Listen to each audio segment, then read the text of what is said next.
I'm Chris. I'm Edison, And I'm Kyle. and you're watching Tanks and Thanks. The show about bridging the gap between hobbyists and scientists. You want that intro?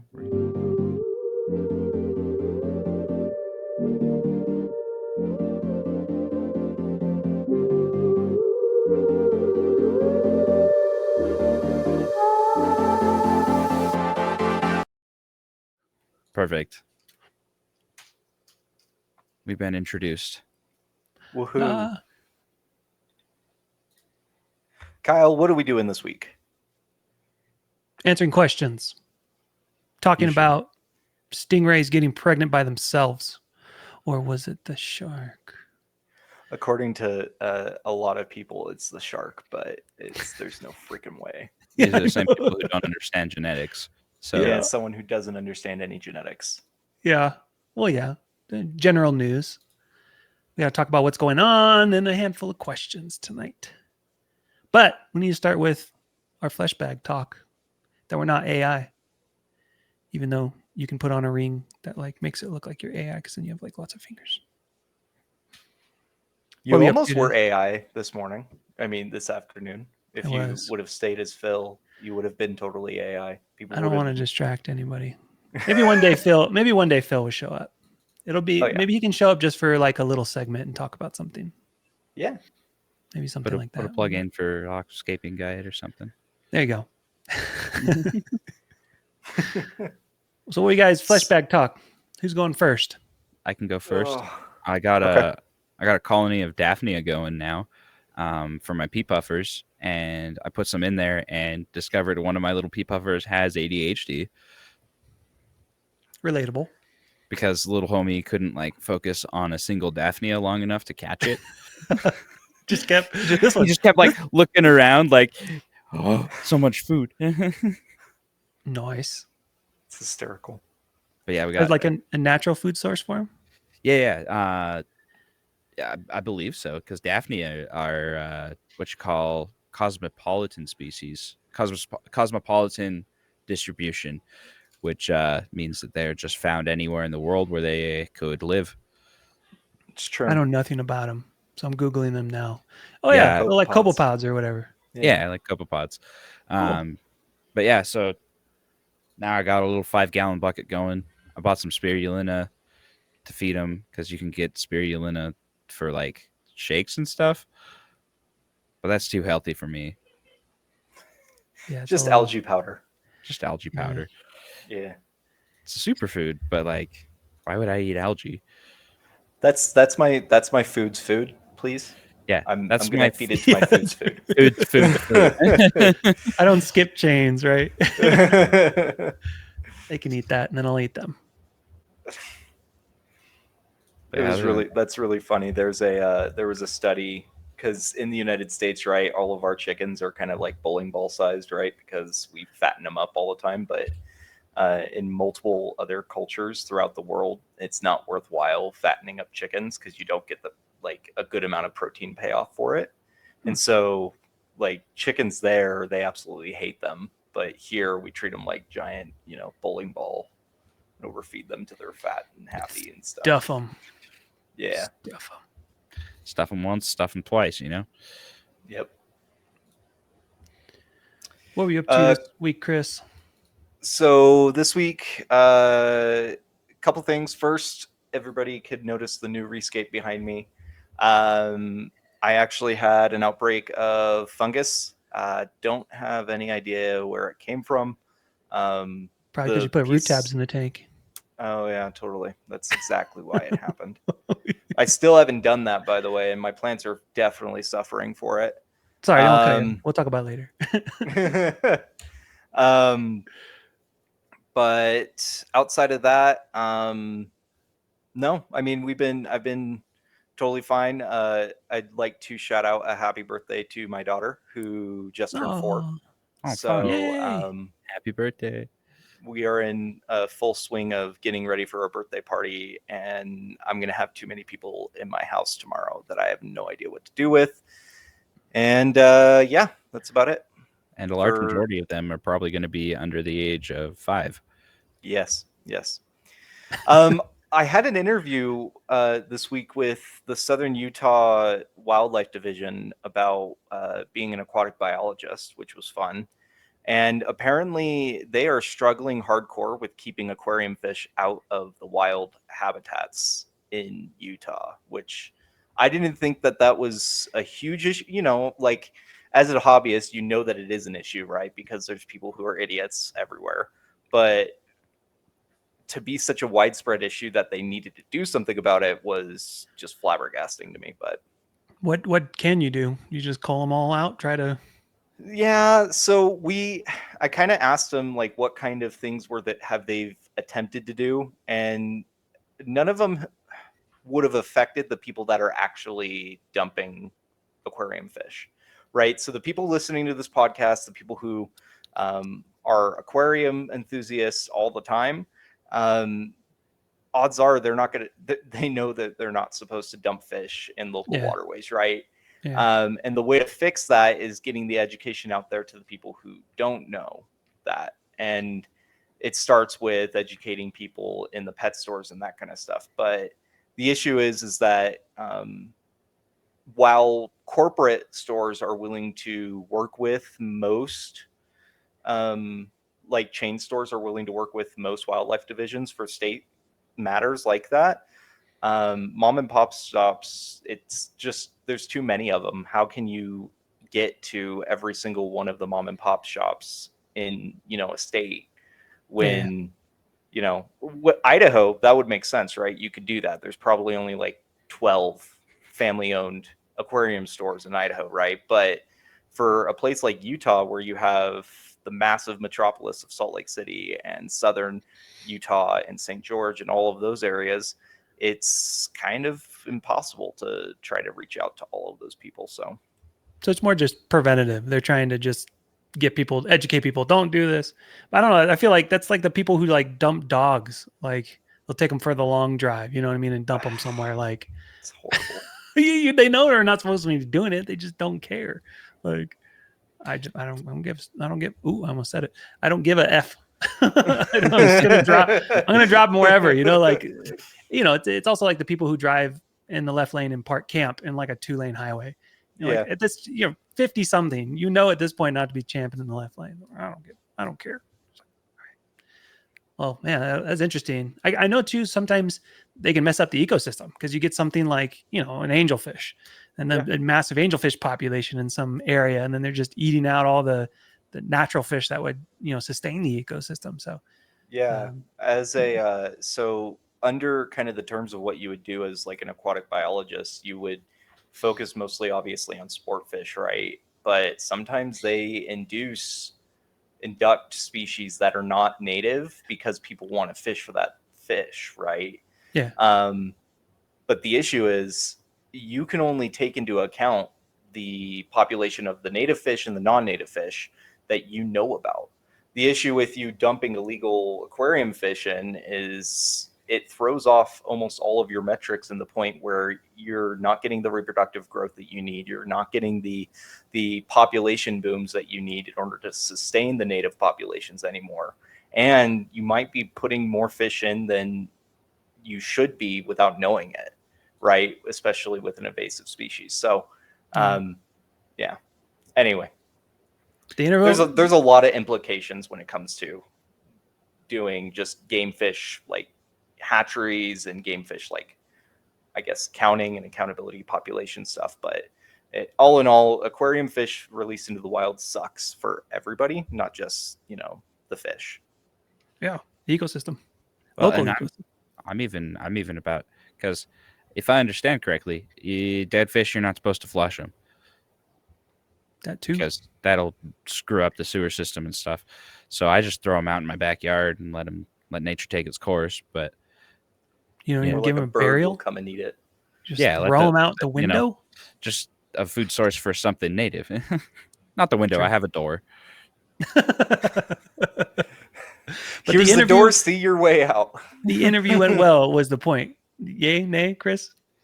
Yeah, they still didn't give it to me. They called me back a day later, and they were like, someone was better than you. And I said, but okay, I'm okay with that, Okay. but okay. Yeah. So At least you got the call. Sometimes, companies won't even call you. Then you're Yeah. like wondering, it's obvious after week like 4, but you got a couple weeks like, I wonder if they're ever going to get back with me, it's true. Anywho, yeah. What have I been up to? Not much. Working, being a human, providing for kids. I did brought something to attention for ASG. I created an interactive algae guide that like asks you a handful of questions to help you identify an algae that you have. And then it goes through like treatment and then prevention, which is kind of cool. But it's really underutilized on the site. So I started doing, blasts out of in our Facebook groups and things, like check this out, you guys. Like it could help a lot of people. So a lot of people that are like taking pictures with their phone, like trying to show people like, what's this algae? Like and everyone's like, you got to get closer. So I guess if I was to choose something, that's what I was up to. Bringing awareness to algae and ways we can treat algae in the hobby and prevention and all that jazz. But anyways, But what if I don't want to prevent algae? What if there's like, I like then the just leave your light on 12 hours a day. Yeah, I was about to say leave it on all the time. Because see, actually, there's only one Easy tank that I fix. have an algae. I wouldn't even say problem in. It's just growing in that tank. It's this guy right here. It's the only tank that I can get algae to grow in. Otherwise, it's just 'Cause kind of of all of those red lights. because of all you those know? red lights. I know you Oh. moved some of them. I noticed. We got. Yeah, and then there's another light over there for the bucket of Daphnia. Yeah. Did I remember you were playing with the placement of those lights and whether or not it would affect the algae in that tank? Doesn't Did seem you ever do to. that? I think No. what happened is I got a really bright light for the aquarium because I had one that was dying on me. Got a really bright light. I guess it just has a really good spectrum, really good. I don't know, but it's really helping out the algae because it just went nuts after I got that light. Uh-oh. So it has nothing to do with the red lights near it, but the light that's on top. Yeah. They have a lot of the more inexpensive lights, like Higer Nikru. They're just white and blue LEDs, and it seems that the blast of blue like kind of helps algae to some extent. So yeah, if you want algae, turn your light on too long, too bright, and a lot of blue, and you'll definitely get algae. The funny thing is that it's not even a branded thing. I just got it off of eBay for like $10, man. Yeah. Slap it on there. Searched up super bright aquarium light and it came up and it was like done. Right? I'm like, sold. Yeah. I was playing with the idea of making my own light, just from scratch because you can, right? You can just buy a pegboard and throw a bunch of LEDs on it, but it's just so much hassle when it comes down to it. But yeah, it is. Yeah, it's worth the $15 or so to just get something off of eBay if you need a light. Even then, you could also even add your own red lights to a light that you bought too, right? Like this light used to be a 4-foot light, the one that's on my tank. Yeah. Or no, a 6-foot light for like a 225 for my old job that I got. And I cut it in half, cut the boards in half, resoldered on new connectors, and put on a new 3-way switch. And, you're brave. Bing. You're super brave. I would have no clue how to do that. I would have no clue how to do that. I had a PlayStation 3 back in the day that had so long, so many years in that the thermal compound dries up. So it was overheating a lot and I got frustrated with it. So I started popping screws off it. And I'm like, I build computers. I'm like, it's essentially just a little computer, So I get like 60 screws deep because there was a million screws in those things. Doing it in the living room, my wife's like scared for me. She's like, 40 screws in, like, oh man, like, I did it, I put it back together, but that's like they're like little computers, so they're familiar to some extent, but I don't know, start opening up other electronics. I don't know if I could do that. Yeah, I'm crazy. The area right here with like 3 tanks, I have a couple different things that all run off of 12 volts. So I was like, I have a powerful enough 12-volt supply that I can just put them all on the same supply. 1000%. So I just have like a couple wire nuts over there, and I'm like, that might be a fire hazard that close to water. No, it's fine. but it's only 12 volts, so it's like, It'll tickle. It'll just tickle. yeah. Technically speaking, I don't want to say this as someone who worked on 12-volt electronics in cars for 9+ years. 1 amp is enough to kill you, and that's more likely to come from a car than anywhere else in your home. Well, I mean, you can get those 12-volt 1 amp power supplies. Those are dirt cheap. But Now all you need is like a screw and a knife, and you're like sitting pretty. No need for a toaster. yeah, you don't even. hot. You can just stick a fork in the outlet, and You're hot. Anywho, let's get into the world of aquariums and science. We're going to talk about. Are we talking about that, or is there something else you guys want to talk about before the ray impregnation? Yeah, because that one's probably going to take up a lot of time. So, anybody have any other news they would like to share? I'm still. I got to talk to the local fish store that I'm close with. They said they would let me know because the guy who owns the place doesn't really run the place, because if you own a business, why would you run it when Pay you can someone pay else to do somebody? it. Right, exactly. I mean, that's what I would do.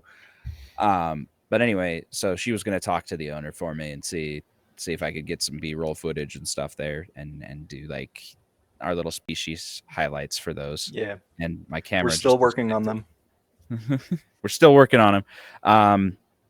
I even decided I was going to do one for Daphnia because it's a good food source and such. Why is my camera not working? Come on. I just find it funny how I left it on that. Right. No, and I also I guess kind of along the same lines of news, I guess going for the channel wise, we're getting ready for our first challenge special that we're going to be doing. We announced it last week. We do have a sponsor for that too, that we're going to be using for ability to basically, they're letting us borrow cars and having chauffeurs for us, which is nice. And there's a fish store down in Pocatello, Idaho that's willing to let me shoot unlimited B-roll footage for whatever I want, just as long as their name is included. So Cool. Aquatic Oasis. Hi, Ross. Thanks.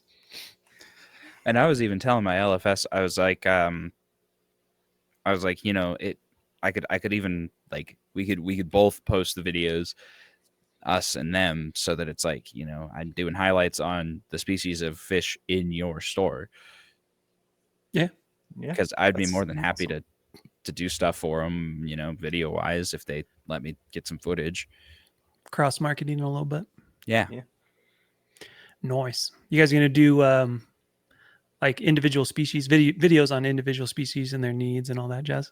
Mm-hmm. Cool. Yeah, but we're just going to be doing them like under a minute each, so Yeah, kind of quick like ones. a very quick, Yeah, dope. We all have short attention spans here. Yeah. Oh yeah. Everyone anymore. It's true. Got to be under 60 seconds or I'm out. 60 seconds is a long time. Or 4 minutes to learn the entirety of all of aquatic plants. Yeah, jeez. As I was saying with the little class that I have on my website, and I was like asking Facebook people like how long do you think the course should be? Ideally, because it's like 2.5 hours, the entire thing, but it goes over like everything to do with plants, essentially. So a lot of people are like, like 5 minutes, and I'm like, 5 minutes? Like I could talk 5 minutes about just par. Like it's can't teach everything in 5 minutes. Like so it sits at 2.5 hours is what it is. Dude, I could talk 2.5 hours about water, man. Like, yeah. You aren't going to learn everything about plants within 5-10 minutes. It's just not going to happen. And There's people who that's spend like their entire lives trying to figure out, plant stuff. How are you going to learn it in like 5 minutes? There's a way you can upload your text and it gives you the level of what grade it is. And so I was trying to write for 6th grade and it came out at like 6th and 7th grade area, but I was like, that's pretty dumbed down and condensed, not dumbed down. that's condensed, I would say. There's a 6th grader somewhere that's like, I'm gonna unfollow this man right now. No, because it's not dumb. Like the whole idea was to simplify the ideas, right? To like take these complex things like par and per and like explain them to someone starting out that is younger, you know, like because there's a lot of people out there who are just kind of high on their own information, and it's like, explain it to me in words that make sense, you know, like that are, I don't know, relatable to real world stuff. So that's what I was going for. But even that, I mean, even condensed down, it's 2.5 hours for the whole thing. But each section's like 10, 15 minutes. So it's not too bad. You can get through it over time. Anyways, tangent. Sorry about that. No, you're good. It was my fault. I put us on the tangent. Yeah, but like 60 minutes, it's 60 minutes, 60 seconds is like just the perfect amount of time to introduce you to a topic, get your toes wet if you like that, so that you can start diving in and learning more. And I think it would be kind of cool, you know, and if the fish store lets me, to like have like a little QR code or something to Google Drive or whatever, so that people can like see that species of fish, see the highlights, see, you know, kind of get Just an link idea. it to their website. If your LFS has a website that they sell from, I mean, that'd be an idea, right? Yeah, and they don't have a whole lot of information on the fish on their website. They just have Most places kinda, don't. yeah. So it would It's be kind of cool to have like a little 1-minute video of an intro to the fish, so you can kind of get an idea of like, oh, I can put this in my tank, but I probably shouldn't put this one in my tank, you know? Yeah. I've definitely true. created posters for local fish stores, LFSs, that link to my videos on plant topics, essentially the 5 pillars, you know, lighting, CO2, nutrients, all that jazz. You guys could just create a little flyer with your QR code on it that when someone scans it, they can then search your database. Because a lot of like local fish stores, they'll pay someone to throw a website up, and then like they're not going to be able to edit it and like go through and pay. They don't want to pay someone else to deal with it. So that might be a good way to go. You can either have a flyer or a sticker or something in there, pass those out to your guys. Oh yeah, just have like a little little QR code for the TikTok. So then That's true too. it's mutually beneficial. So then they can have people see get an intro to the fish, you know, see if it's going to be like a difficult to care for fish or an easy to care for fish, you know, that kind of thing. Yeah, have it linked to you guys. It's your information to some extent, and it helps them because, you know, when they're selling fish, it's like, hey, if you want to get some information on it, scan this and look it up, and they can just sit there, you know, like, oh yeah, I'll take that one. I don't know, just a thought. Yeah, Definitely, that's true. All right. Well, I guess there's no beating around the bush. Someone thinks that a shark and a ray could totally have sex and, you know, give birth. And I don't understand how someone could think this. well, a horse and a mule can have a baby. Edison, True. stop. True. I'm not helping. But so I don't understand how they got this idea, but obviously they can't have sex and have a little baby shark rays, right? For those that don't know, in North Carolina at an aquarium, there is a female round ray that is pregnant with about 4 pups, they said. She still hasn't given birth yet, but there is no male, and there has been no male inside that aquarium for at least 8 years. Some sources are saying. And so people are like, oh, there's a shark in there. The shark might have done it. Well, no. Shark's That's- like, me? Fades I want a paternity test. Jerry. the homer into the bush. But no, this ray is the first documented case of parthenogenesis in a Chondrichthyes, I guess, ray from that family, which is parthenogenesis, which is basically a female making ovums, eggs, and then self-fertilizing those ovums with sperm that they themselves make, which in a very case selected species when we talk about it, right? High parental investment, low offspring count, is probably not the best way to reproduce, but I don't think she had very many other options. And so I guess one of the downsides to that is that genetically the pups are all the exact same as her, regardless of whatever is going to happen. And so it leads to, well, if something goes wrong for one of the rays, then all of the rays die, or something along those lines, basically. But what are your guys' thoughts? I've been kind of talking off a little bit. So, well, talking about parthenogenesis, I've actually been doing a little bit of research on the Daphnia, and because they are K-selected, which, you know, I think I said the right thing there. K-selected. There right? are selected. R selected. That's right. Okay. K-selected is small. R selected is big. Yes. Anyway, they are selected, so they have lots of offspring, and that's why you can just keep them in a 5-gallon bucket and feed your fish like daily with them. But anyway, they do parthenogenesis when conditions are favorable, which makes sense from an evolutionary perspective, because sexual reproduction is when you tend to have more mutations in the genome, where asexual reproduction tends to have less mutations. So if things are good, it's okay to have more of the same genetics. So I guess from what I understand, parthenogenesis, if I'm saying that right, tends to happen when conditions are favorable. Yes and no. Because what happens if you have a female with no male available, and I don't want to say their flight or life responses kicked in, but is living in really crappy conditions, that they realize, hey, I need to do my one event that I get in my lifetime right now, or else I'm not going to have offspring whatsoever. So that's what we would call like an ammonia shock or natural shock parthenogenesis, which is just undergoing self-fertilization because you don't have any other further opportunity to do so after that point. So right, and with the Daphnia, they will actually produce males in adverse conditions. So it's basically they parthenogenesis for a male and then have sexual reproduction after that. So it's like they have more mutations to be able to handle adverse conditions, which is kind of an interesting way to handle it. But I guess in this case, it was probably, if it's in an aquarium, I would hope it's favorable conditions. Yeah, I'm pretty sure it's the State Aquarium of North Carolina, so I'm pretty sure it's favorable conditions too. It's not like a Sequest or something. No. Sequest.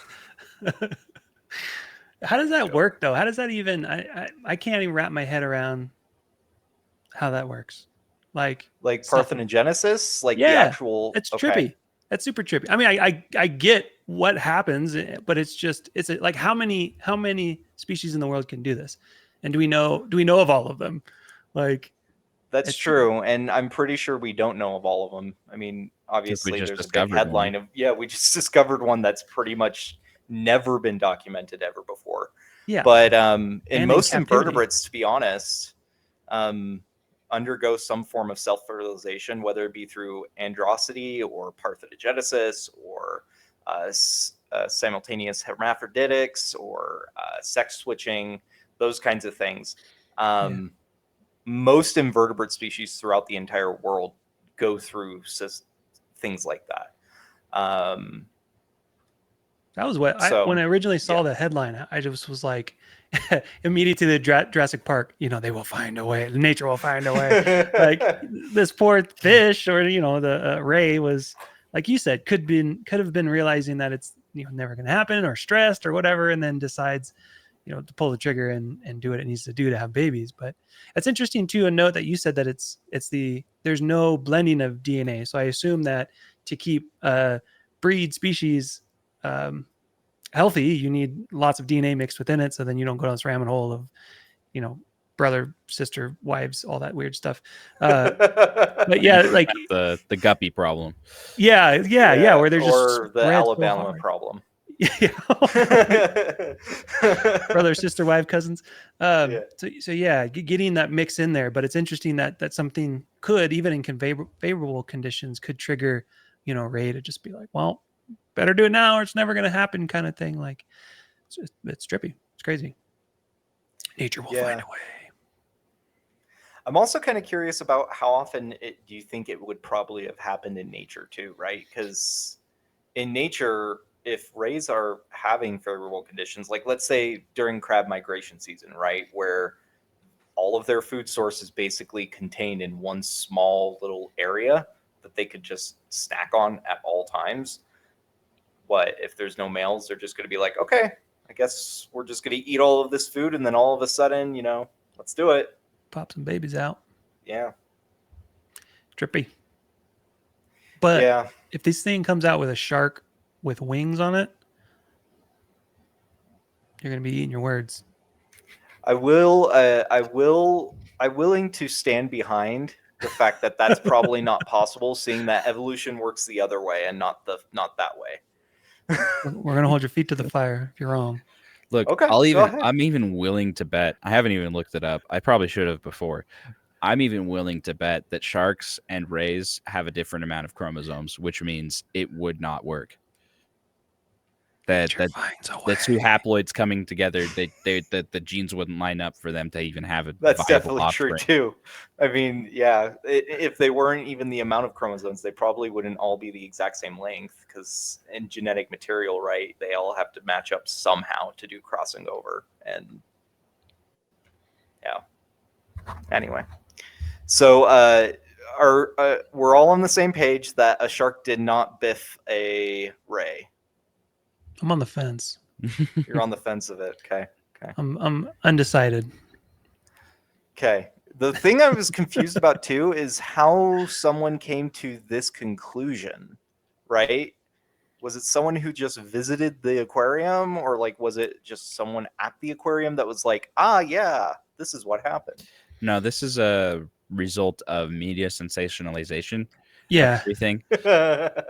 Yeah. Shark ray babies. Well, now we're gonna have you can 2 weeks of material of this, going to the aquarium, asking people, what do you think? You think it's a shark ray? You think it's a shark ray? And they're going to talk about it for the next 2 months. And then be like, oh, well, guess what? It's not a shark ray. It just impregnated. Sensationalism. They need something to talk about. It's true. They definitely do. Cherry picking stuff.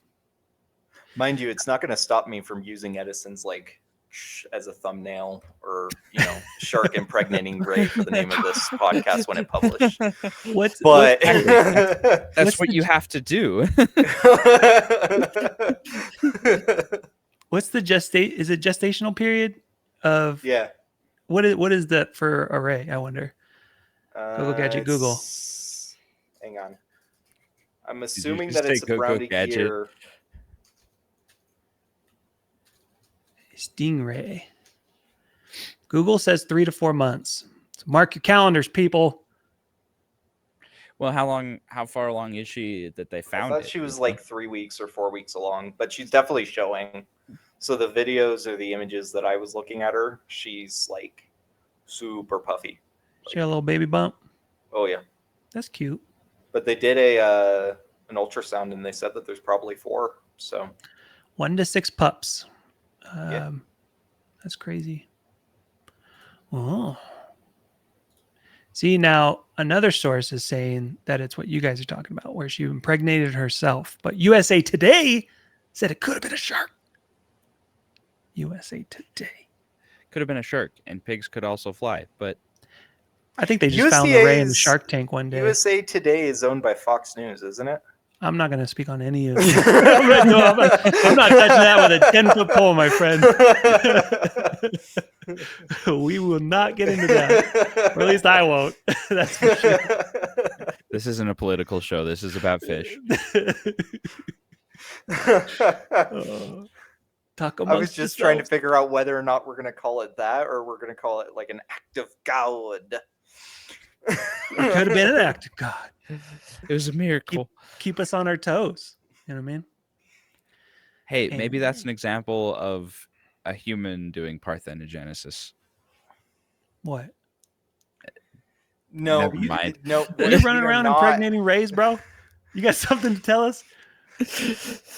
No, I just said Edison, something super stop talking. sacrilegious. Stop. So Were you in North Carolina recently?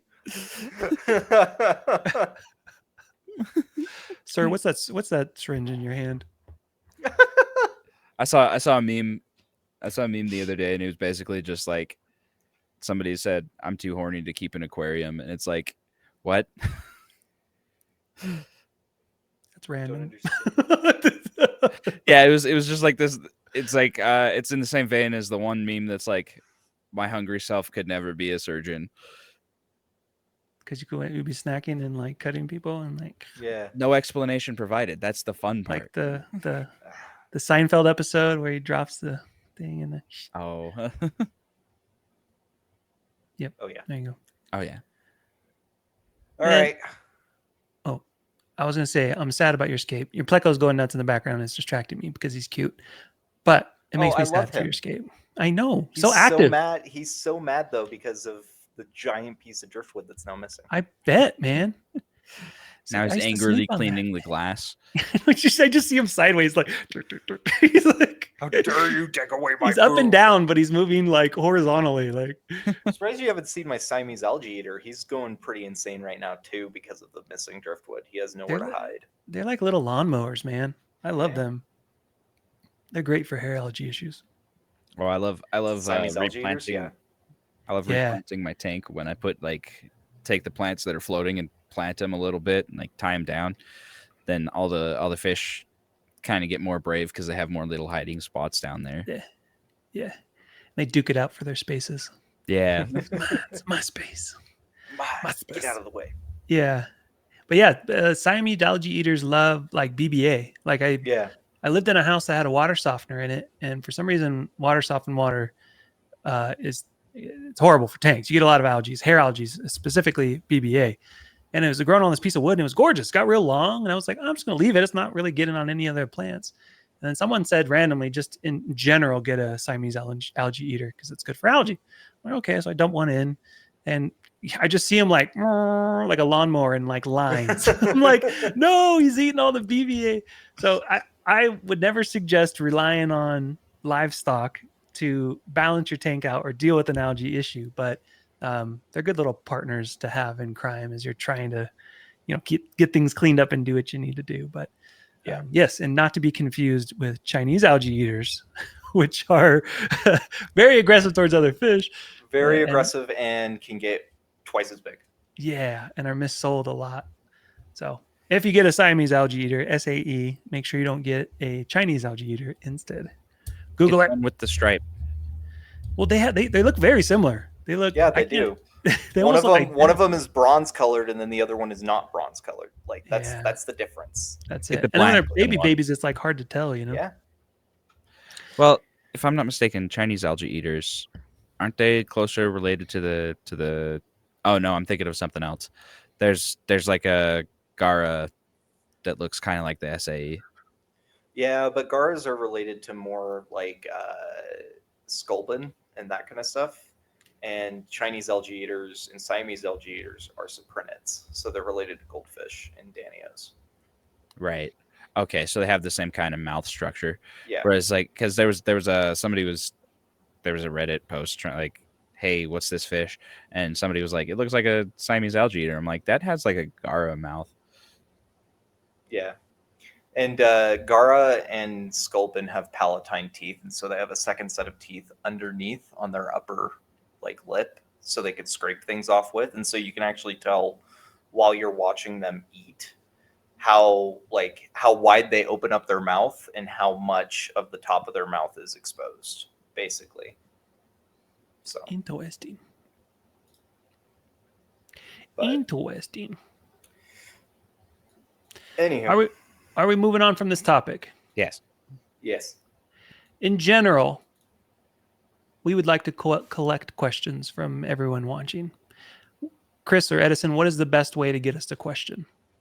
Aside from showing up on our live streams and asking us directly, which would be amazing, by the way. But Yeah, I've seen like 4 people show up. It'd be fun if one of you said hi. No, don't put At some pressure point. on. No. So I've been blasting out that I am going live, but a lot of my viewers don't do Twitch because I'm on YouTube, and they were complaining. And I get it. I've done it too, where I went to go watch a friend stream and support them, but you have to like sign up with an account, and there's a process with that. So I don't know. Maybe it'd be interesting if we could mirror this on Twitch and YouTube and have both. One of us can manage one to try to make it easier, because most people have a YouTube account. Yeah. I mean, if That's you're true. over 35, I don't even think they let you set up a Twitch account. I think I got kicked out. They just were like, "No, you're too old." So, did it ask you questions about the 90s? Like, what was your childhood, oh yeah. game It was like, console? "What's your favorite Ninja Turtle?" And I'm like, "Hey, heck yeah, let's do this, right?" And then it's like, boop, 504 error. I'm like, I tried to go incognito, it didn't work still. So I'm just thinking that it might be easier to gather questions through YouTube and having mirror type situation with Twitch and both. But let's say they didn't have a Twitch, didn't have YouTube, still wanted to ask a question and watch it later. What would be the best way to get us a question? Facebook. Edison, do you want to tell him? We have an email. Email us a question. It is oftanksandscience@gmail.com. @tanksandscience@gmail.com. And if you recognize the reference, we can be friends. But if you don't, I'm sorry. You're probably too old, in which you should not be. No, you're probably too young if you don't recognize the reference. To be honest, That's what I said. Moving on. Email us a question. We have questions though, and the first one being, what makes a good root tab that doesn't mess your tank up and give you fungus, Chris? And what are some standout options? What do you think, Edison? I'm gonna preface this. I don't use root tabs because I don't use rooted plants. So blasphemy.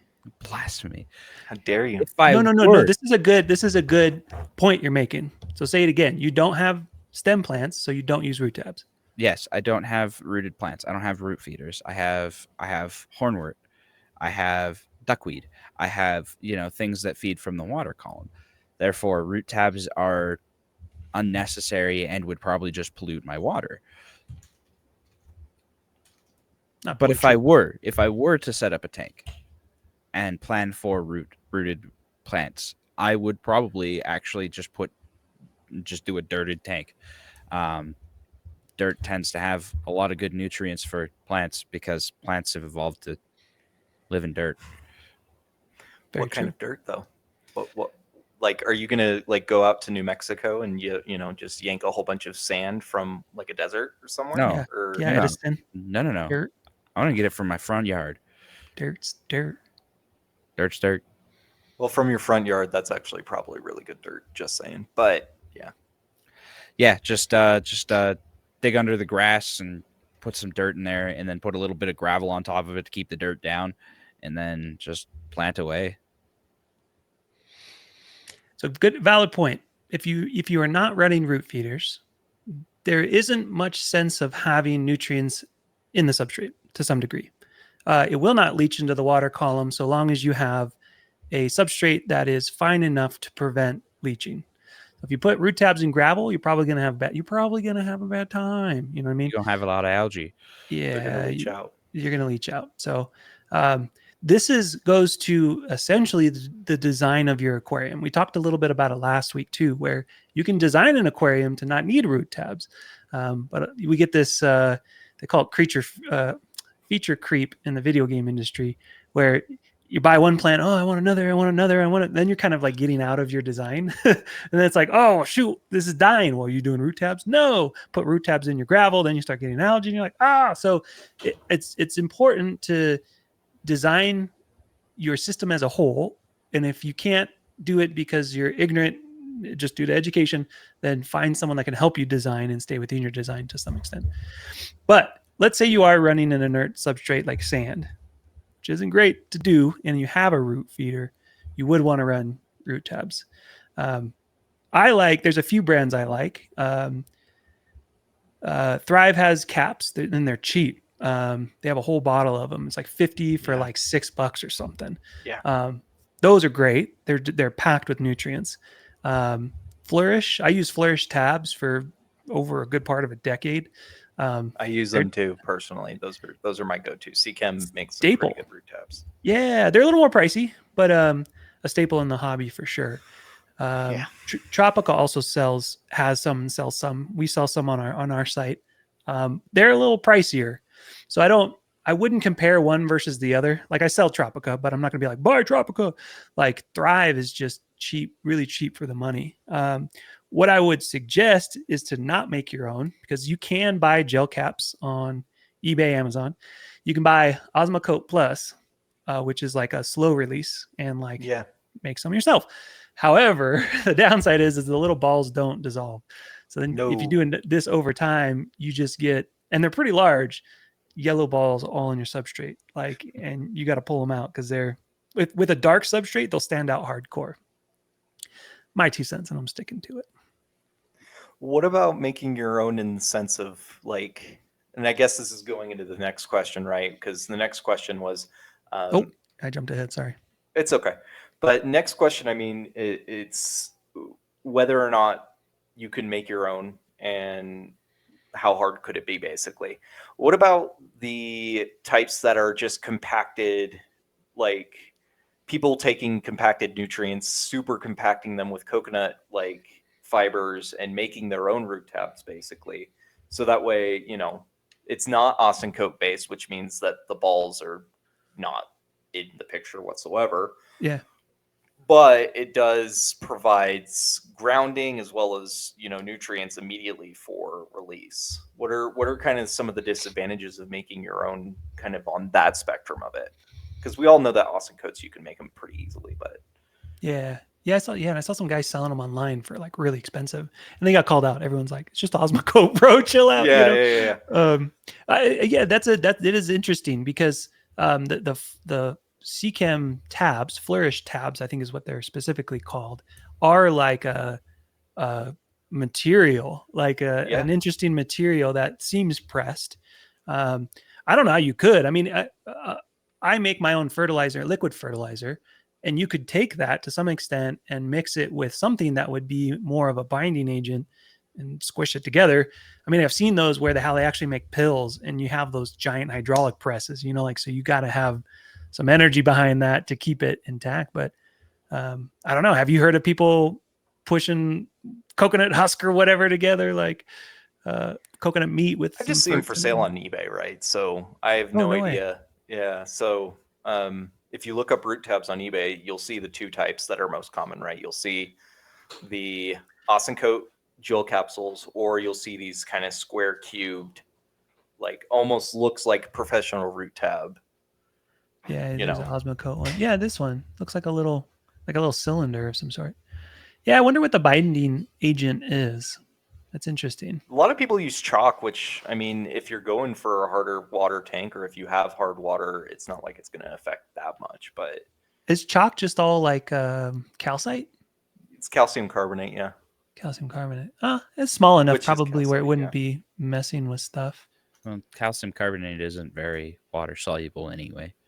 Yes, if I'm not mistaken. It under a pH of like 7.8, 7.9. Yeah, it'll just dissolve.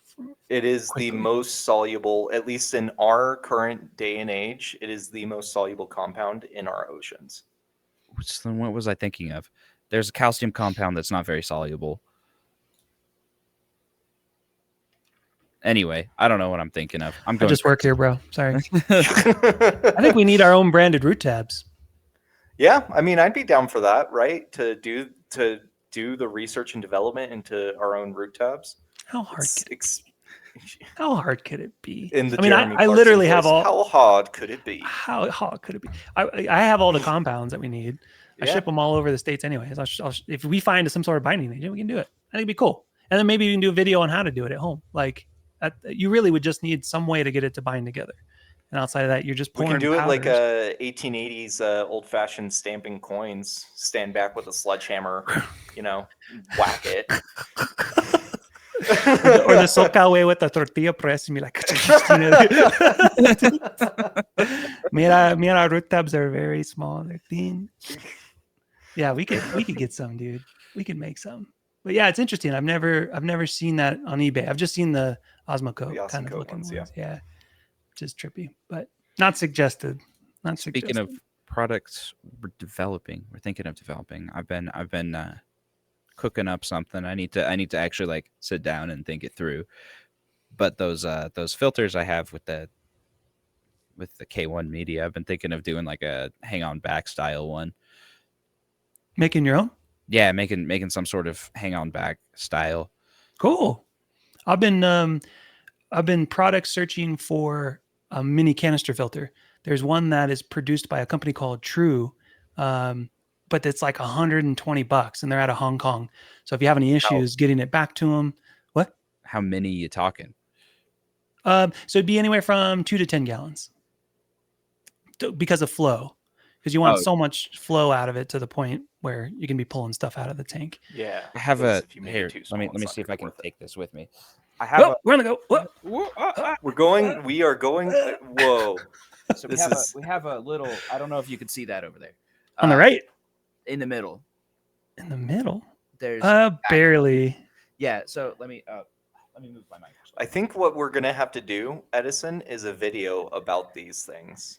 Anyway, so I have this little canister filter back there. Yeah, that's a UNS. Electrical hazard. But it's a Sun. Oh, Sunsun. Yeah. Okay. Yeah, it's a Sun, and it's great for like 20 gallons, 10 gallons, small tanks. Yeah. I have it running on my 20 gallon at the moment. Cool. And you can pack it full of whatever media you like. Oh yeah, canisters. I'm a huge fan of canisters because I like the idea of pulling everything out of the water column and everything out of the tank. Yeah, and those are like $40-$50 with the pump attached with the water pump on eBay.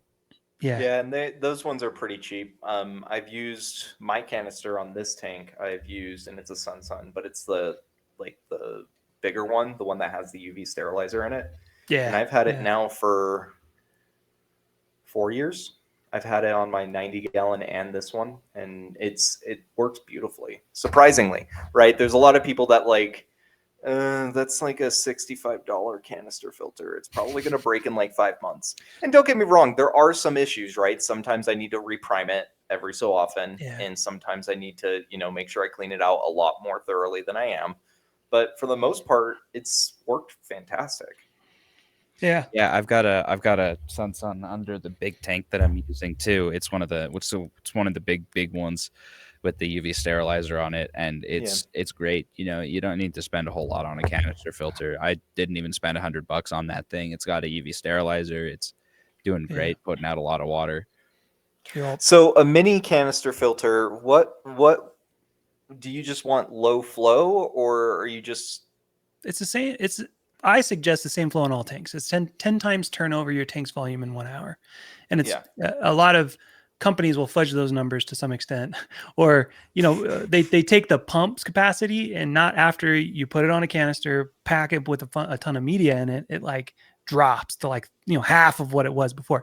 So it's just in a small form factor. The pump that I'm looking at is adjustable, so it has speed, so you can ramp it up and down depending on what tank you need. But it just kind of makes things compact. So there's a big nano community out there that just loves these little 1 gallon, 2 gallon tanks with a couple shrimp in it. I have one too. I've learned to appreciate over time because I can't take care of bigger aquariums at this point. But just keeping them small. And then my whole thing was just we can make them in the States and we can make them cheaper for 120 something bucks. It seems like pretty excessive.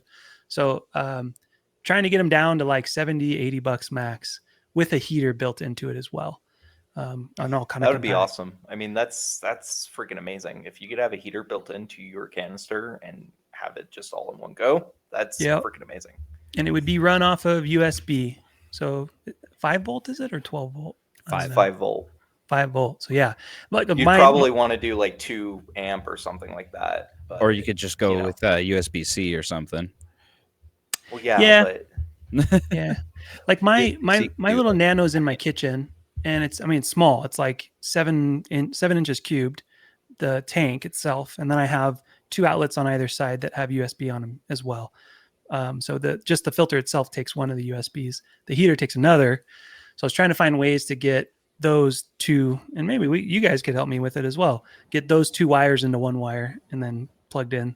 So it's kind of all run hopefully off of one jack, but Anywho, the idea is I just see products that are like really overpriced at times. And I'm like, this shouldn't be this much, like Yeah. people charge whatever they want, free market stuff. Right. But I'm like, there's gotta be an easier way to do this. And mine, I think is, the diameter of it is 3 inches, 4 inches, and then it's like 6 inches high. So it's like pretty small little guy, little pump on top. So it'll be cool. I've done a little bit of market research with hobbyists, and they're really interested in just keeping that small form factor. So you don't have this big canister and this little tank or whatever, or hang on backs. I just can't. I hate the view of a hang on back.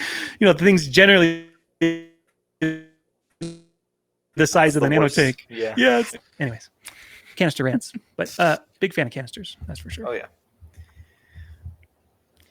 So Cool. I guess next question. Anything else about root tabs besides us making our own and other equipment that we're planning on making yeah. when we have $1 million? No. Or just time. Yeah, more time. Either I or. basically just want to harvest parts from a hob and then make a hob out of it. Yeah. If that makes Jerry sense. rig your hot rod your own one. Yeah. Nice. Then next question. What are some ways that you can be sustainable in the hobby so you aren't throwing away money? I Chris, think what you got for this? I think one of the big ones is what Edison is currently doing with his Daphnia, right? Making your own food. It's something that a lot of people don't do because they feel like it's kind of daunting, but you can do it pretty much all the time, and you have an unlimited supply of your own, stuff, so you know exactly what you're feeding your fish. It's healthy, And- organic.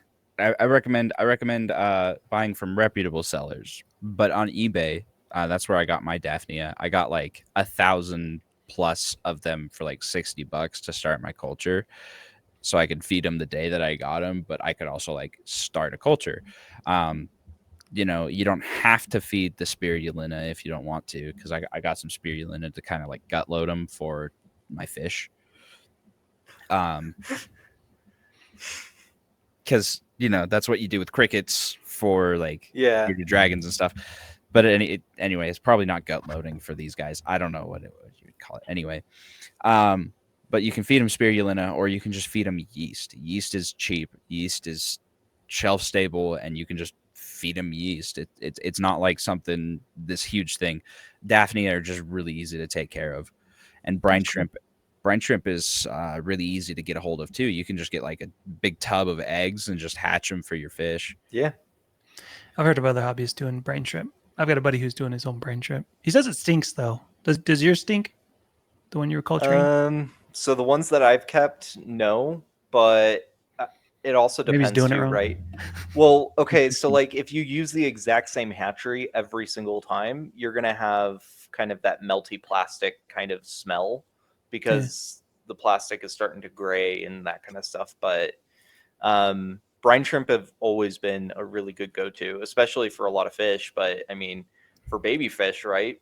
Live baby brine is pretty much one of the best zooplankton that you can get for raising fry. And so, And I mean, besides like powdered eggs or something like that. But yeah, I was doing research. The brine shrimp are like what for the 90% hatch rate for like an 8-ounce jar. It's like what is it? It was like less than $30.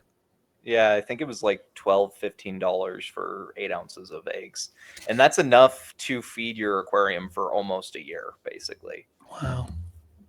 So That's awesome. mind you, that's without like the hatchery or anything. And if you went online, you could spend $15 on like a brine shrimp hatchery just by itself. But you could also make one by yourself at home. It's long game stuff. Like for those of us who've been in the hobby long enough, you just get sick of buying cheap food, or like we bought all of our gear. We're invested. We're here. We're gonna stay. Might as well. And I think personally, for the sustainability of like the fish, you can't just feed them flake food. Yeah. Flake food They need variety. They need variety. You can't just staple diet with flake food because they get constipated. They don't do well on it. So I say what you can. You can't. You don't want to. You don't want to. They get constipated, and feeding my fish Daphnia, like the beta fish, the pea puffers, even the big tank, I put a couple in there, the honey gouramis, all of my fish, it was really cool to see them come alive with their little predator instincts. Yeah, that and like colorization. Like I've seen just fish that I would feed bloodworms to, or brine shrimp. I get the variety packs. The colorization on the fish is just so much more vibrant. Like Oh yeah. I don't know, man. It's like just the overall health of the fish, I think, is a lot better. And just switching it up for sure. Right. Yeah, and also I think it allows. I don't want to say it allows your fish to live longer, because that's going to be a headline in itself, right? Feeding them live food is making your fish live 100 years longer. But Yeah, 100%. it helps them with their metabolism longevity, right? It helps them not have to process things that are so fat, so crude, and it helps them kind of knuckle down and get a little break in their gut to something that's a little bit easier to process. Yeah. It's kind of like eating a salad as a human. Whenever that's sick, it's salad. Or a steak if you're vegan. Right. You got to have variety in your. Is it vegan diet. if the cow is fed grass only, or like wheat fed? I mean, cows are vegetarians in and of themselves, so you're basically just Isn't that like still vegan? eating cow just vegetables grass-fed? then rearranged. No. Moving on. Waiting for someone from Australia to come and yell at us. Edison, what is your money saving, don't throw away money advice for newbies? Or is it breeding? Pick something other than breeding. I'm sure you got something. Making your own hang-on backs. Really, just because it says aquarium on the package of something doesn't mean you have to get it as such. I've built my own sump before. It's actually really kind of inexpensive to do so. You just need to make sure that you know what you're doing and like have it planned through. But just because it says aquarium on it doesn't mean it's going to be the cheapest thing. Doesn't mean it's going to be the right thing for you. Like hobs, they can get pretty pricey for just a stupid filter that's not going to do much. So you kind of have to be smart about it. Don't just spend money on stupid things because it says it's good for your fish. Because what's good for one fish isn't good for another, Very true. It's true. I would say in general, to piggyback on that, there's a lot of products out there that you do not need. Like there's whole stores filled with stuff that you do not need. Liquid CO2. I still get that. How much CO2 you're adding? And I'm like, enough to drop my pH. And then they're like, well, how many capfuls is that? And I'm like, that's not a capful situation, bro. We're talking about, it still comes up, man. It blows me away. Another one that's silly to me is like chemical filtration. Why would you need to filter chemicals if you're just going to be changing your water? Because some people have nasty stuff in their water. Yeah, some people chemical have filtration phosphates, can sir. pull that out. Yeah, I've got 0.25 or 0.5 parts per million of phosphates in my water up on my mountain, and my tank will generally burn through it if I've got CO2 going and high light. Doesn't cause a problem. When I do low energy stuff up here with my tap water, I'll get like hardcore thread hair algae, like real long. That stuff you take a toothbrush and turn like spaghetti. It just takes over in our tank. So there are reasons to use chemical filtration, right, but it's not just for every tank. No, yeah, and it's not like the little carbon packs Fluval puts in their hang-on backs. Like, well, every aquarium kit ever comes with those stupid little packs. Yeah. Minus, I think the only ones that don't is like Fluval or Marineland, and even then, Fluval still does it. Yeah, I know that they're larger hang-on backs. They come with a bag for the carbon and not like that's cool, at least slot in. Yeah, but like it's still it's like a lot of people don't realize this, but you don't need to use their little cartridges. You could make your own even if you wanted to. Yeah. Well, and Corey at Aquarium Co-op has a really good video of like just taking a hob, taking everything out of it, and just shoving the sponge in there because it makes it usable. I share that a lot with others that are confused about filtration in general, and this is the reason I hate sponge filters. I won't get into why and go on my rant, but one of them is just mechanical filtration and biological filtration are putting together. And if you need to like rinse out your mechanical filtration to get it flowing again, you can sometimes, if you're new, also kill your biological filtration, right? So it's like trying to separate those for others. Like, no, you need your little pebbles in there for your bacteria, and then you can have your little sponge that you can rinse out and not worry about killing your stuff. So I always throw them Corey's video, because he's like talks about you don't need this. He's like ripping stuff out of it. You don't need this. You know, put some of this in, put some of that in, you're good. But there's a lot. Like I think on my tanks, the only things I run on a daily basis is CO2 and some fertilizer. That's it. Prime when I do water changes, and food. I can't think of anything else product wise. If you're getting into like RODI water, you need some remineralizers, which I can't say. But other than that, like all this other, you see like a stress coat, you know, and the shrimp minerals, and you're like, what is that even? Are you dumping in your tank? People, I don't know. It's supposed to be good from a shrimp. Like, and another one that I have gripes with, is like, well, there's a lot of them I have gripes with. Most of the chemicals that you find on the shelf for the aquarium section are just bogus. Like anything with the fix, like the Mevafix, the Pimafix, that stuff's garbage. And it will actually hurt your fish if you have anabantoids, because it'll coat the inside of the labyrinth organ, and that's no bueno. Sounds like someone has experience with this firsthand. it was a friend. It was a friend. That's all. Yeah, asking for a friend. It's basically the doTERRA of aquarium. Jeez. Stuff. But that's the pitfall, man. Like unfortunately, it's sold to hobbyists. It's beneficial. Like API has a bunch of snake oil, and so does Fluval to some extent, and Seachem. Like, there's I feel like all of the brands do, really. Bottled water that you can put in your tank that just says it'll do something. And the beta water they sell in a gallon. Oh yeah, they sell it at Walmart. Have you guys ever tried it? It's regular water. Is it distilled water, or is it no? Is it just like filtered just water? Regular water with tap water conditioner in it. Oh my goodness! Right. So the only thing you really need is tap water conditioner. That's pretty much tap water conditioner and fertilizer, depending on how planted your tank is and what kind of plants you got going. That's pretty much all the water additives you need. Even those beneficial bacteria bottles, they've been shown on studies to be pretty much ineffective. Unless they're live. But you can't really guarantee that. It'd make more sense though to buy. It'd be better for you as a hobbyist and as a person to either buy a plant or some sort of like scape that already has beneficial bacteria growing on it. Or the cheapest and easiest option: go outside. There's dirt. Dirt has plenty. Not if you're in New Mexico, we're back on bro. dirt again. I think you have a love passion for dirt, and I do have a love passion for dirt. I would eat dirt. I've already done that. Yeah, don't recommend.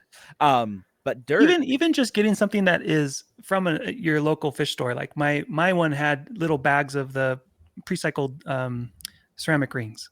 Like even that's just going to be better than dumping bottles in your tank for sure. Right. Yeah. Especially bottles of bacteria that don't really do anything. That are seeding. Like, what does that even mean? I've actually opened up a cycle, huh? Like I've actually opened up one of those bottles and looked underneath a 400x microscope, and there's no bacteria that basically for what is it then? Quantity of the. How do they sleep at night selling water in a bottle that says pristine on it?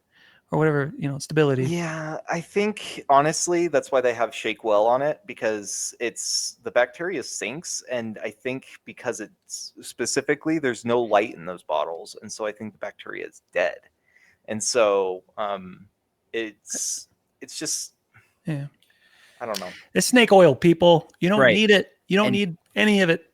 Dirt. Half of it, all of Going it. back to dirt. But put a bunch of dirt in your tank. Don't put That's a bunch. free. You don't need a bunch, unless you're planting, and then you need a bunch on the bottom.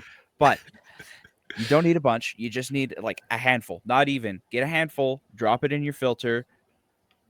It'll cycle it way quicker than the bottle bacteria, and it's free. My answer is make your own fertilizers. Done. It's cheap. It's Done. easy. Sustainable.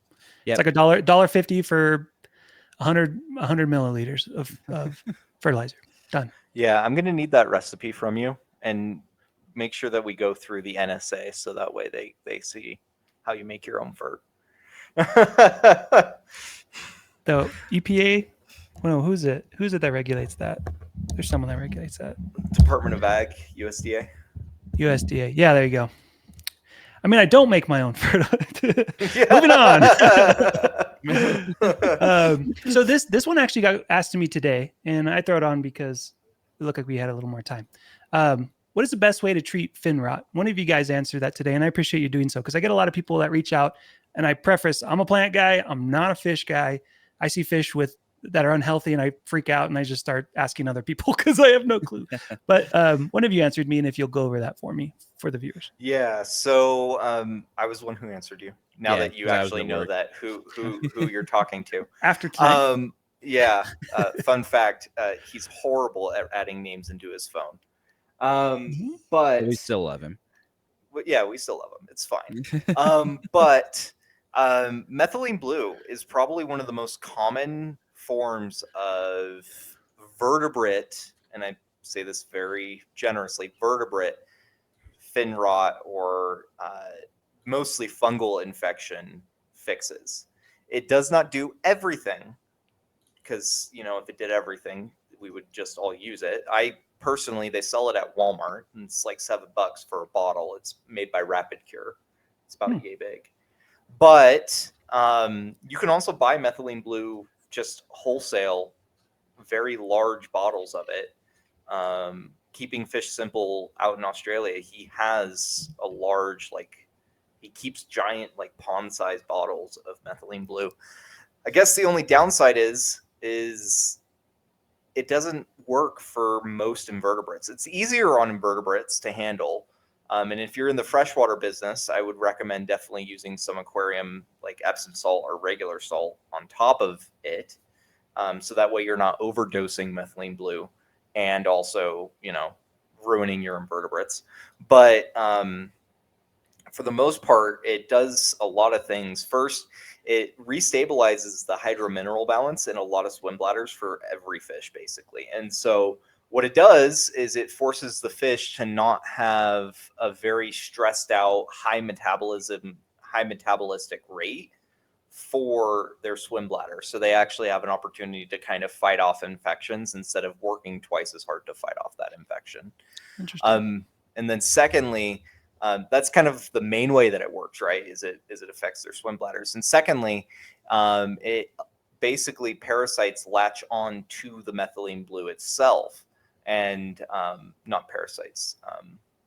The fungal infections, the spores will latch onto the methylene blue, and then the methylene blue will disperse and oxygenate those fungal spores. And so after you oxygenate fungus, it's basically they're all sulfides, right? And so they all do chemoreception for all of their energy, right?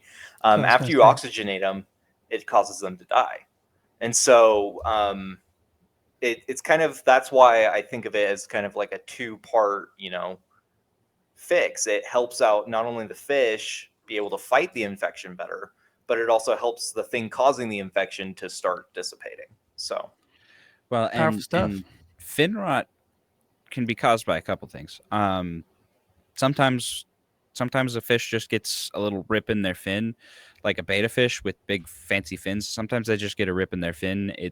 It happens. It gets caught on something, and some people mistake that for fin rot. It's kind of hard to tell, especially with like crown tail bettas that have fins that have kind of jagged edges and pointy things. Yeah. Sometimes that gets mistaken for fin rot. Fin rot can be caused by fungal infections or bacterial infections, if I'm not mistaken. Yeah. There are some certain bacteria that will attack fins, but most How of do the you time know what to bacteria- dose? Like, because again, super ignorant. Yeah. So So most of the time, personally, in my opinion, most of the time, if you're dealing with it in your home aquarium, you're probably dealing with a fungal infection and not a bacterial infection. Okay. right, Good to especially know. if it's. But we covered this in I think it was our first episode. Was it our first episode? Anyway, Maybe. first episode. Pre-Kyle. Yes. The best cure for a disease, for fish disease, any fish disease is prevention. Yeah, that's true. If you want your fish to be happy and healthy, keep them happy. Don't stress them out. Make sure they're getting enough food. Keep the water clean. Make sure there's enough biological filtration to make sure that there's like spaces for the bacteria to settle and other things, and the bacteria will tend to eat the other protists and things that are going to attack your fish. And I would even recommend a UV sterilizer for bigger tanks or tanks that can handle them, just because of how effective it is. It keeps that water clean so that the fish doesn't have to get stressed out to, and I see a lot of people like, oh no, my fish has ick. How did I get ick? I didn't introduce anything. And I'm like, well, did you rescape? And how often do you, because they like rescape it, stirs up the gravel. There's a lot of stuff living in the gravel. And it stresses out the fish because there's like hydrogen sulfide in the gravel. If you have depending on how you're keeping your gravel, there's a lot of ammonia. There's a lot of other things in there that'll kick up and stress the fish, and then the fish gets sick. And it's just keeping your fish happy and healthy. Yeah. Similar in the plant world. It's like if you care for the plants will fend off the algae. And then generally when you're not caring for plants and they're stressed out, similar thing, you get sick or you get algae. Interesting. Okay, so that takes care of that one. We got one more time for one more, maybe? Or are we going to go a little too long, you think? Maybe short answers for the last one? Yeah. Yeah, it was maybe like one thing each for the last one. Yeah. So how do you think the hobby has changed over the years? And do you think that it will continue to change? By one thing, I mean like one past and one future for each of us. Right? Can you go first, Chris? You show us how to do it. Okay. So I think one of the things that has changed, under gravel filters are pretty much obsolete now, right? And I know Kyle's shaking his head because back in the day, those used to be like the jam for every filter. Everybody used to buy them. Everybody used to use them. Everybody used to swear by them. Well, everybody also realized that they're kind of crap and we shouldn't use them. It's hard to use now with like Aquasoils. You can't use them. Well, yeah, that's definitely true too. But yeah. Moved on. And I think towards the future, to be honest, a lot of people in the freshwater hobby are moving towards sump based and like big aquarium filtration based, over filtering and that kind of stuff, and not hang on backs, not really big on. I mean, there's obviously canister filters are pretty big now, right? But I feel like canister filters and like sumps are bigger than they have ever been now, comparably to previous years, and I think that's only going to continue. I would agree. Yeah. What do you got, Edison? I think with the understanding we've gotten with like the microbiome of a fish tank, at least for me, this is what I've been learning a lot about is the microbiome of the tank, and it's way back when they didn't understand cycling a tank. They just dropped fish in a tank and then, for some reason they didn't survive. Well, that's the ammonia. They just let them die and rot, and then we got them, they didn't understand how to cycle a tank. They didn't have filters. Yeah. They didn't have, any of that stuff. And so we've come a long way in understanding the ecology of a tank and what is going on a microscopic level, on like inorganic nitrogen level of things. And I think that's really awesome that we know how to cycle a tank, how to keep the fish so we can just drop them in there and they don't die. Very true. But definitely I think the hobby is headed in a good direction in sustainability, because we understand about these things. It's given a lot of people a lot of perspective on the waterways of the world. Yeah. And I think the hobby is doing good things for the environment in a sense of now we have people who understand a lot about fish and what they need out in the that we don't understand everything about the ocean, and why for some reason like fish in captivity, saltwater tanks get like hole in the head syndrome, hole in the head. What is it? And lateral line erosion. I think that's what they call it. Anyway. Yeah. we don't even understand why that happens in captivity, but not in the ocean. And I think there's a lot to explore and a lot to still learn about the microbiome, but also just the sustainability of the environment. And now, I care a lot more about like environment and species going extinct than I did before I kept aquariums. Yeah. Yeah, and looking at the tank as a system, as a whole, like you are just keeping fish to some extent, but like it's bigger than that, Yeah. Oh yeah. There are things that we can't see going on. Yeah, and I too have talked with other hobbyists. There's one guy in particular I'm thinking of. I can't think of his website, otherwise I'd plug him because he's great. He's on the shrimp side of things, but he was schooling me up on a lot of just microbiology that we just don't see going on. Like that's really important for a tank, especially with something like diatoms, brown algae. It just goes away as the tank matures. So definitely that. Is that your final answer, Edison? Yes. Okay. Technology in general is interesting to see it being introduced to our aquariums and how it helps us with automation, with things like Bluetooth and lights. And, it's interesting. We were talking about last episode with like metal halides back in the day, and even just lights moving to LEDs and how much more efficient they are as far as power goes and the technology packed in that. So it's really interesting to see, especially with the development of AI, that could essentially, my kids are my age in the hobby. AI could be running your tank almost for you. You like to some extent be processing your water changes, like be measuring stuff. Obviously it's the equipment has to get cheap enough to be at the hobby grade level. There's a little bit of that bridging that gap that would probably still have to happen, but it's just interesting to see under gravel filters, as you were saying, Chris, to now, canisters and sumps. I had a 75 that had a sump in it. And the sump thing's cool, not when you're running CO2 though, because it can off gas. The churning of water off gases the CO2. Yeah, that's definitely true. You run a little more, are you going to be upset that you have to, go fill your tank up for another $18 for 6 months?